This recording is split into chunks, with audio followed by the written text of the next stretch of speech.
Pricing experiments are incredibly common and important for data scientists. So let's jump into one specific example. In this case, we have 1,000 products, all with different quality, and they all have different price points. The quantity sold is a function of the quality of the product as well as the price. But importantly, quality is a confounding variable that we do not observe.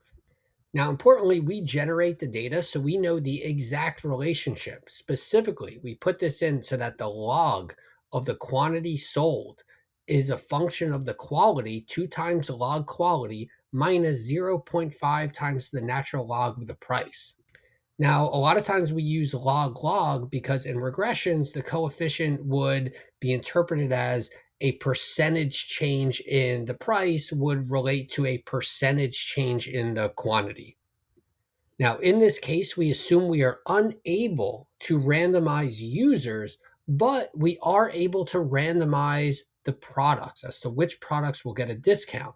So, notably, we see that in the experiment, if you are a treated product, then you will get a discount of 10%. The log of the quantity sold is then adjusted accordingly to the new price.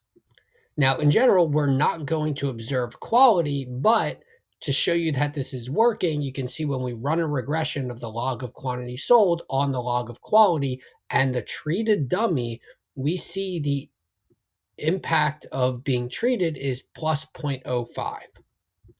And this makes sense because we generated the data. So we see this like negative 0.5 on the log price. In this case, the treated products had a price decline, a discount of 10%, and the quantity is going to go up by 5%. And that's what we see with that impact, that coefficient on the treated variable.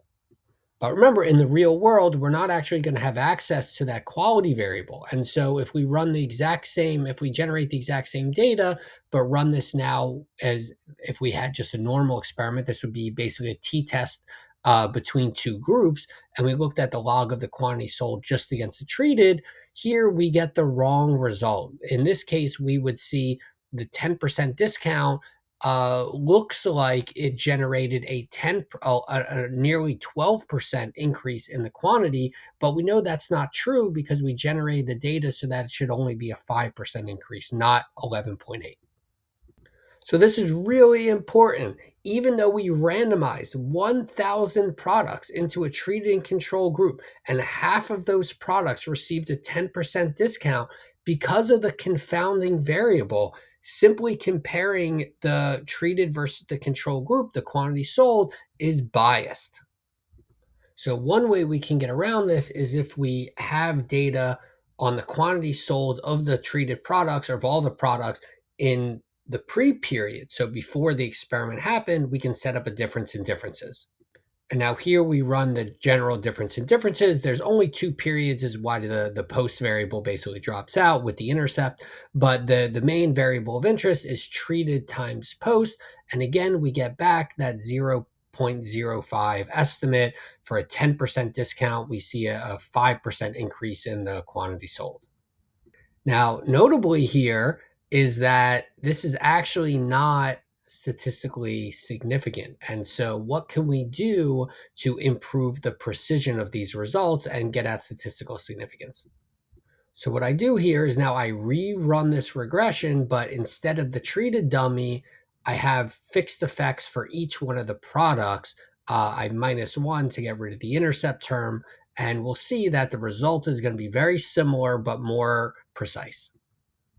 And so we have to scroll all the way down past all these fixed effect estimates, and we see again the treated post variable right here is the same coefficient of 0.0527, but now it has a t-stat that is astronomical and a p-value that is close to 0.